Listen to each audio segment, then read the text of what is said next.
नमस्कार दोस्तों, स्वागत है आप सभी का आपके अपने YouTube channel let's start now में। दोस्तों, मेरा नाम है रजत राठौर और आज का हमारा टॉपिक है इंडिया चाइना कॉन्फ्लिक्ट 2024। तो ऐसा क्या हुआ कि इंडिया और चाइना के बीच में फिर से सीमा विवाद बढ़ गया है। तो जैसा कि आप सभी जानते हैं कि हर एक नुक्कड़ क्षेत्र जो कहते हैं खत्ते में एक बेवजह का गुंडागर्दी दिखाने वाला इंसान होता ही है, जो बेवजह लोगों को डराने की कोशिश करता है। लोग डरे या ना डरे, बिल्कुल वैसा ही हाल हमारे पड़ोसी जो इंसान कम चमगादड़ ज़्यादा नकलबाज चीन का हो रहा है। अब हुआ क्या कि 9 मार्च को, ठीक है, 9 मार्च को जो प्रधानमंत्री मोदी हैं वो अरुणाचल प्रदेश में सेला नाम की टनल का उद्घाटन करने के लिए गए थे। और सेला नाम की टनल सबसे पहले इसके बारे में जान लेते हैं। सेला टनल के बारे में जान लेते हैं सबसे पहले। असम के तेजपुरा को अरुणाचल प्रदेश के तवांग घाटी से ये जोड़ती है। और मामला इसको क्यों बनाया गया है, सबसे ज़्यादा ज़रूरी बात ये भी है क्योंकि ज़्यादातर जो साल है, साल का ज़्यादातर हिस्से यहाँ पर बर्फ़बारी होती रहती है और रास्ते जो है बंद रहते हैं, आवाजाही बंद रहती है, जिसका खामियाजा 1962 में भी भुगता था। और उस वहाँ पर इस आवाजाही जब तक बंद रहती है तो चीन के जो सैनिक है वो वहाँ पर कहीं ना कहीं अंदर घुसपैठ करते रहते हैं।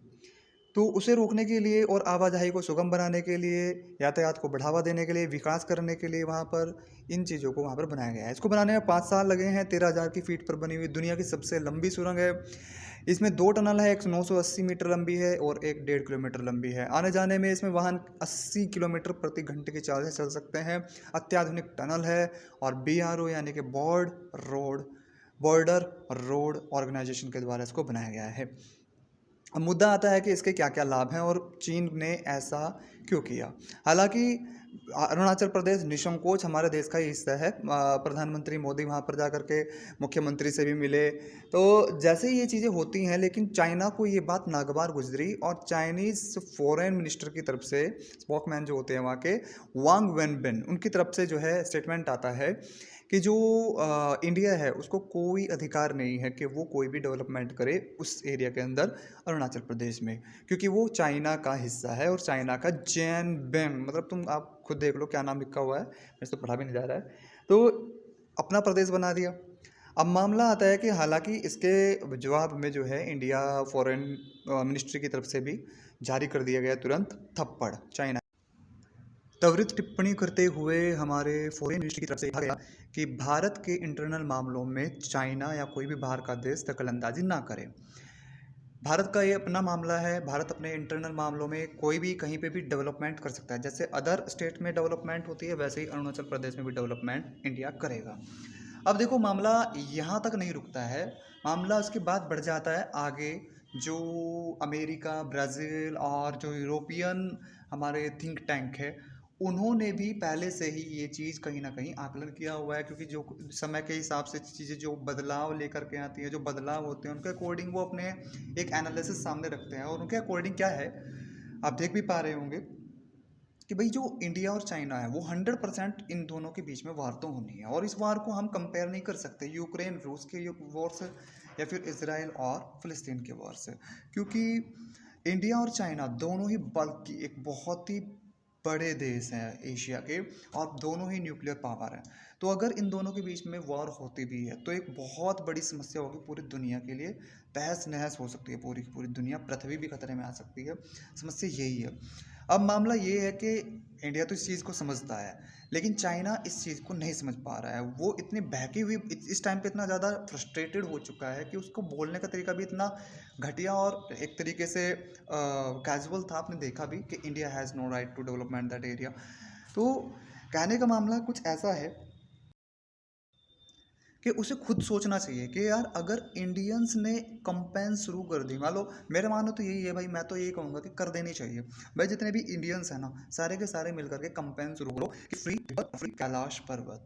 तो सियाचिन और वो सारी चीज़ें छुड़वाओ ना।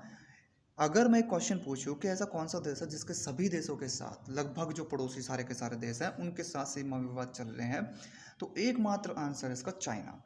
हर एक देश, ऐसा कोई सगा नहीं जिसको चीन ने ठगा नहीं। ये कहावत चीन के लिए बिल्कुल फिट बैठती है। कौवे खाकर चमगादड़ खा करके उनकी बुद्धि भी बिल्कुल वैसी ही हो चुकी है। वो हमारी सरकारें बनी, उन्होंने पूर्वी साइड पर कभी भी ज़्यादा ध्यान नहीं दिया।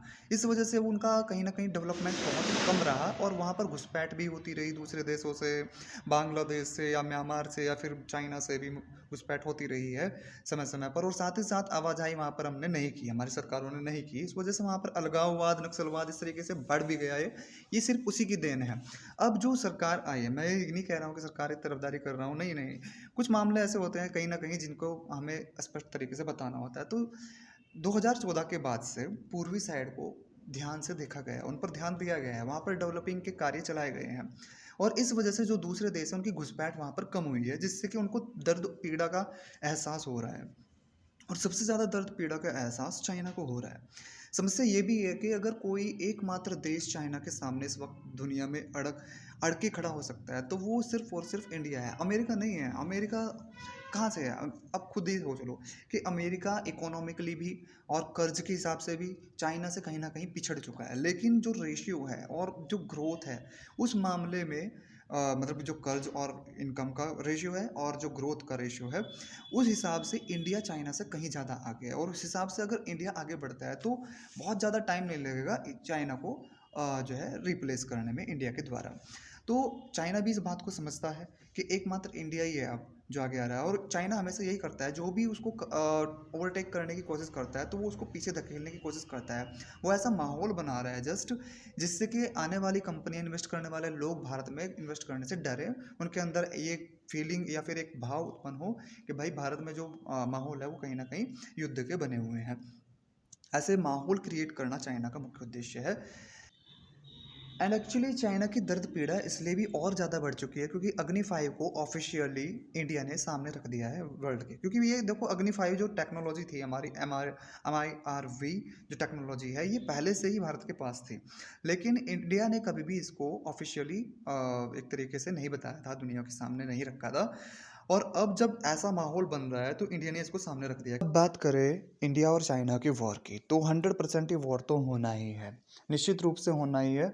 और ये बात इंडिया और चाइना भी मानते हैं, मैंने आपको रिपोर्ट्स भी दिखाई। 2025 में 5 साल बाद या 10 साल बाद कभी भी युद्ध हो जाए तो, लेकिन इंडिया और चाइना खुद भी इस बात को मानते हैं, क्योंकि आप देख भी रहे होंगे कि इंडिया ने पिछले कुछ वर्षों से किस तरीके से जो ईस्टर्न हमारी बॉर्डर लाइन है, LAC है, उस पर किस तरीके से ध्यान दिया है, वहाँ पर रोड इंफ्रास्ट्रक्चर किस तरीके से बढ़ाया है, सेना के लिए आवाजाही सुगम बनाई है, साथ ही साथ जो मिसाइल सिस्टम है, एंटी मिसाइल सिस्टम है, S-400 रसिया से ले लिया, और जो है 5th जनरेशन फाइटर जेट बन करके तैयार हो रहे हैं, ठीक है। और मतलब एक तरीके से लाइन लगी पड़ी है, पनडुब्बी, युद्धपोत लगातार चल रहे हैं, और यही प्रोसेस जो है चाइना भी हो रहा है। लेकिन अगर बात करें क्या युद्ध ये 2025 या आने वाले 5 सालों में हो सकता है, तो इसका जवाब कहीं न कहीं ये है, क्योंकि देखो चाइना के लिए सबसे बड़ी मुश्किल क्या है? ताइवान, ठीक है? ताइवान को वो चाहता है कि उसको विलय कर ले अपने आप में, क्योंकि उसने पहले भी बहुत सारे देशों को खुद में विलय किया है। तो अगर ताइवान को वो विलय करता है, उस टाइम पे इंडिया के बॉर्डर पे कमज़ोर ना रह जाए, इसके लिए वो कहीं न कहीं तैयारी कर रहा है। वो फ़िलहाल उलझने की गलती नहीं करेगा इंडिया के साथ, क्योंकि उसको भी पता है कि अगर वो इंडिया के साथ उलझता है, तो इंडिया कोई यूक्रेन नहीं है, ना ही कोई फ़िलिस्तीन है, जैसा कि उनके सामने। तो मतलब कमज़ोर देश नहीं है, ऑब्वियसली यार, मतलब अगर इंडिया के साथ चाइना का युद्ध होता है ना, वैसे नहीं होना चाहिए। मेरे पॉइंट ऑफ व्यू से तो मैं पहले भी आपसे बता चुका हूँ। मेरे पॉइंट ऑफ व्यू से युद्ध मानवता के ही खिलाफ है बिल्कुल ही। खैर, अगर होता भी है तो चाइना, भाई साहब मैं आपको सही बता रहा हूँ, चाइना ढूंढे से भी शायद नक्शे में ना मिले, ऐसी स्थिति जो है इंडिया ला सकता है, ठीक है। क्योंकि अभी जो स्थिति इंडिया की है वो बहुत ज़्यादा स्थिति में चाइना इंडिया से उलझने की गलती नहीं करेगा, क्योंकि अमेरिका भी इंडिया के साथ ही है। तो खैर मिलते हैं नेक्स्ट वीडियो में, तब तक के लिए नमस्कार दोस्तों।